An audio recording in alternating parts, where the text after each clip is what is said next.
Lord Krishna Naman, my all dear student, now we discuss about the nucleus. Dear student, केंद्रक की बात कर रहे हैं हम। इसके बारे में पहले हम पढ़ चुके हैं, एक बार फिर से जल्दी आपको रिवीजन करा देते हैं। सबसे पहले केंद्रक को लीवेनहॉक ने मछलियों की आरबीसी में देखा। सबसे पहले केंद्रक को कहाँ देखा गया? मछलियों की आरबीसी में देखा गया। 1831 में रॉबर्ट ब्राउन ने न्यूक्लियस को ऑर्चिड रूट, एक प्लांट है ऑर्चिड, उसकी रूट में देखा और नाम दिया। इसका जो रिसर्च, इसकी जो खोज का श्रेय जाता है, इसके जो साइंटिस्ट हैं उनका नाम है रॉबर्ट ब्राउन। क्या नाम है? Robert brown. ध्यान रखना, लीवेनहॉक ने केवल देखा है, नाम किसका जा रहा है? Robert brown. ठीक है, ये इन्होंने इसको फाउंड किया। ओके, यह डबल लेयर बाउंडेड होता है, प्रोटोप्लाज्मिक होता है तथा मेटाबॉलिक प्रोसेस को कंट्रोल करता है। सेल के अंदर द ब्रेन ऑफ सेल की उपाधि आप दे चुके हैं पहले से, आप जानते हैं nucleus is the brain of cell. That's means यह कोशिका की सभी मेटाबॉलिक प्रोसेस को क्या करता है? कंट्रोल करता है। केंद्रक यानी कि जो न्यूक्लियस है कोशिका का कंट्रोलर है और डायरेक्टर है। कंट्रोलर भी है और डायरेक्टर भी है। हेरिडिटी को कंट्रोल भी करता है। हेरिडिटी मीन्स होता है आनुवंशिकता, एक जनरेशन से दूसरी जनरेशन में जाने का जो गुण है, जो प्रॉपर्टी है, उसे हम हेरिडिटी कहते हैं। ठीक है, तो ये हेरिडिटी को भी क्या करता है? कंट्रोल करता है। ग्रोथ और मेटाबॉलिक न्यूक्लियस का जो सिग्निफिकेंस है वो हेमरेलिंग के एक्सपेरिमेंट से आप समझेंगे। यदि आप कोशिका के न्यूक्लियस को हटा दें तो क्या होगा? हमें जल्दी से लिख के बताइए। यदि आप कोशिका के न्यूक्लियस को हटा दें तो क्या कोशिका जीवित रहेगी या मर जाएगी? हमें जल्दी से बताइए dear student.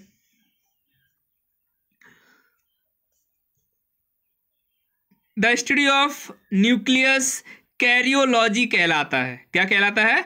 Karyology. The study of nucleus is called, क्या कहलाता है? कैरियोलॉजी। सभी यूकैरियोटिक सेल्स में कम से कम एक न्यूक्लियस तो होता ही है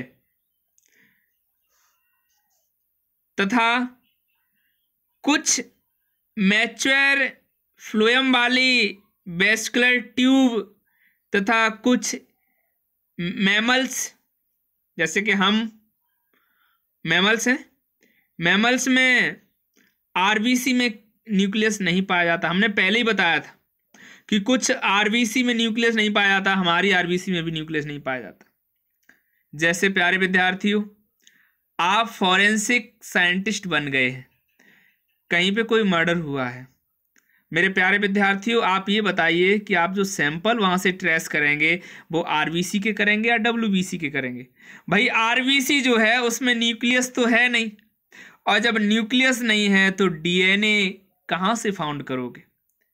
तो आप वहाँ हमेशा डब्ल्यूबीसी को कैप्चर करोगे, डब्ल्यूबीसी को ट्रेस करो। प्यारे विद्यार्थियों, तो कुछ जीव ऐसे भी हैं जिनमें आरबीसी जो है आरबीसी में न्यूक्लियस नहीं होता है। और कौन कौन किन किन की आरबीसी में नहीं होता है? तो देखो, ऊंट, नाम सुना है? ऊंट, कैमल, और एक जीव होता है लामा। लामा और ऊंट दोनों की आरबीसी में कुछ समय तक तो ये प्रेजेंट रहता है, लंबे समय तक प्रेजेंट रहता है, उसके बाद नष्ट हो जाता है। मतलब ऊंट और लामा की आरबीसी में कभी कभी तो प्रेजेंट होता है लेकिन बाद में नष्ट हो जाता है। बाई न्यूक्लिएट, दो न्यूक्लियस किस में पाए जाएंगे? पैरामीशियम। ध्यान रखना प्यारे विद्यार्थियों, बाई न्यूक्लिएट, दो न्यूक्लियस, पैरामीशियम, पैरामीशियम जो है प्रोटोजोन्स में स्टडी करेंगे आप। और मल्टी न्यूक्लिएट, मल्टी माने बहुत सारे, न्यूक्लिएट माने न्यूक्लियस, बहुत सारे न्यूक्लियस भी पाए जाते हैं। तो बहुत सारी सेल्स ऐसी भी होती हैं जो मल्टी न्यूक्लिएट होती हैं, ठीक है। तो ये दो प्रकार की हैं, जैसे कि साइनोसाइटिक सेल, ये वे सेल हैं जिसमें न्यूक्लियस विभाजन होता है, जैसे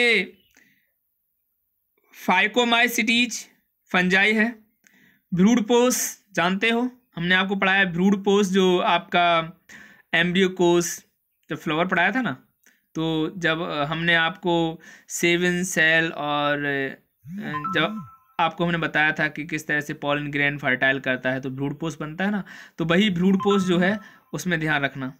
राइजोपस, बाउचेरिया, बस याद रखो कि ये ऐसे हैं जिनमें साइनोसाइटिक सेल्स हैं और जिनमें मल्टी न्यूक्लिएट पाए जाते हैं। सिनकाइटियम में कुछ सेल्स ऐसी हैं जिनमें ये इकट्ठे हो जाते हैं, संयुक्त हो जाते हैं, जैसे निमेटोड्स की आउटर स्किन वाला जो लेयर है उसमें, और रेखित पेशियाँ, इनमें भी ऐसा ही होता है डियर स्टूडेंट, इनमें भी कभी कभी इस तरह के न्यूक्लियस पाए जाते हैं। अब हम बात करते हैं तो the nucleus containing most of the genes in eukaryotic cells, some genes are located in mitochondria and chloroplast, the nucleus average about 5 micron in diameter. तो यहाँ पे देखो प्यारे विद्यार्थी, आपको दिया गया पूरा न्यूक्लियस, ये आपका न्यूक्लियस है। अब इसमें ढंग से देखो, ये न्यूक्लियस सेल के सेंटर में है और इसके अंदर न्यूक्लियोलस पाया जाता है, तो इस पूरे न्यूक्लियस में न्यूक्लिक एसिड पाया जाता है। न्यूक्लिक एसिड कितने प्रकार के होते हैं हमें जल्दी से बताओ, डीएनए और दूसरा कौन सा होता है हमें जल्दी से बताओ। तो इसके अंदर डीएनए और आरएनए।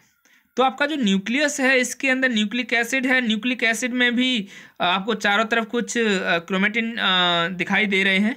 इसमें बीच में जो न्यूक्लियोलस है ये द जॉन ऑफ आरएनए, ये आरएनए का क्षेत्र है। इसमें डीएनए, पहले तो डीएनए बनता है, डीएनए फिर आरएनए बना लेता है, ये आरएनए का क्षेत्र है। और जब आरएनए प्रोटीन बनाएगा तो इसमें कुछ पोर दिखाई दे रहे हैं, कुछ छिद्र दिखाई दे रहे हैं, उससे ये प्रोटीन बाहर आएगी और ये जो चारों तरफ से घेरे हुए हैं इसे हम एंडोप्लाज्मिक रेटिकुलम कहते हैं, ये एंडोप्लाज्मिक रेटिकुलम पर क्या हो जाएगा, घिर जाएगा। प्यारे विद्यार्थियों, ये यहाँ पे चिपक जाएगा। Ribosome the protein factory of cell, आप ढंग से देखिए यहाँ राइबोसोम आपका जो एंडोप्लाज्मिक रेटिकुलम वो 2 टाइप का हो गया है, एक है रफ और दूसरा स्मूथ। रफ हमेशा ही प्रोटीन का सिंथेसिस करेगा, स्मूथ हमेशा ही लिपिड का सिंथेसिस करेगा, ठीक है student. The nucleus is enclosed by the nuclear envelope, which is double membrane of 20-40 nanometer apart. When the double membrane are fused, a nuclear pore complex allow large macromolecule and particle to pass through. भाई जो आपका ये nuclear pore है यह 20 से 40 nm का होता है और इसमें से मैक्रोमोलिक्यूल भी पास हो सकते हैं। देखो ये पूरा दिखाया गया है आपको। ये टीईएम का मतलब तो जानते हो, ट्रांसमिशन इलेक्ट्रॉन माइक्रोस्कोप। भाई हमने सबसे पहले इलेक्ट्रॉन माइक्रोस्कोप ही पढ़ाया था, आप वो वाली वीडियो देख लीजिए, इसके बिना तो आप सेल में कुछ नहीं पढ़ सकते। अच्छा जी, अब न्यूक्लियस के अंदर क्रोमेटिन का क्या महत्व है। In the nucleus, the DNA and the associate protein are organized in fibrous material called chromatin. DNA के अंदर जो धागे नुमा संरचनाएं होती हैं उन्हें हम क्रोमेटिन कहते हैं। और प्यारे विद्यार्थी ये फोल्ड होती रहती हैं। आप देखो शुरुआत में, भाई शुरुआत में आपको क्या दिखाया गया है, डीएनए दिखाया गया है।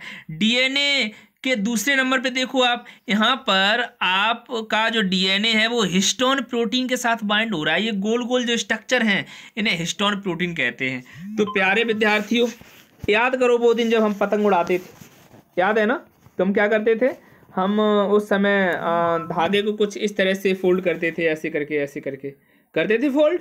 और आप जब फोल्ड करते थे तो इस तरह से ये वाला स्ट्रक्चर और फोल्ड करके, अब बस अंतर यह है कि न्यूक्लियस के अंदर भी ये फोल्ड होता है। जब सेल डिवीजन होगा फोल्ड तो होगा, लेकिन जगह जगह पर आपका जो ये हिस्टोन प्रोटीन है वो भी बाउंड हो जाएगा।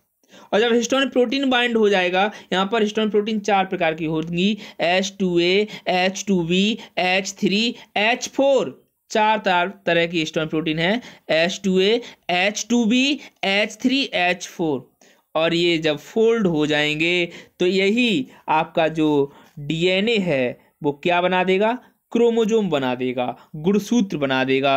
प्यारे विद्यार्थियों, ये क्रोमोजोम आपके शरीर में 46 होते हैं। कितने होते हैं? 46। आप चाहें तो इसका डायग्राम बना सकते हैं, ठीक है। However, when the cell prepare to divide, the chromatin fiber coil up to be seen separate structure chromosome।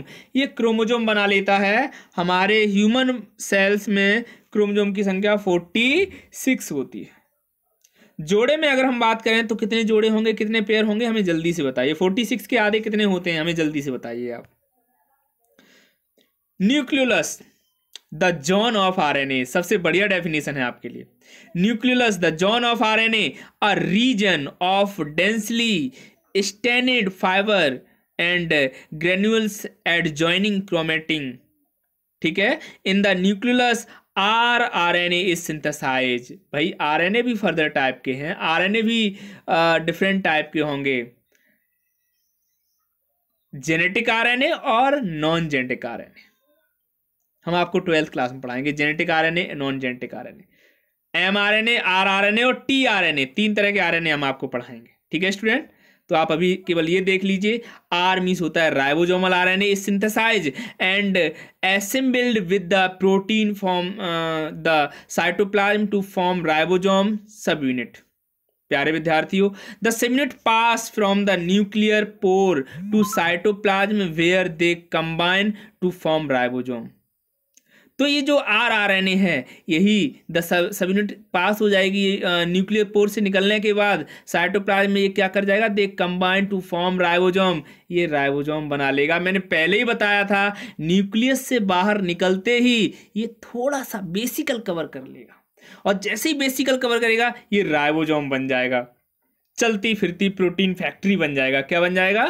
Protein factory of cell, ठीक है स्टूडेंट। राइबोसोम नाम से ही क्लियर हो रहा है, प्रोटीन फैक्ट्री ऑफ सेल। इसके लिए दूसरी वीडियो बनाता हूं। Thank you.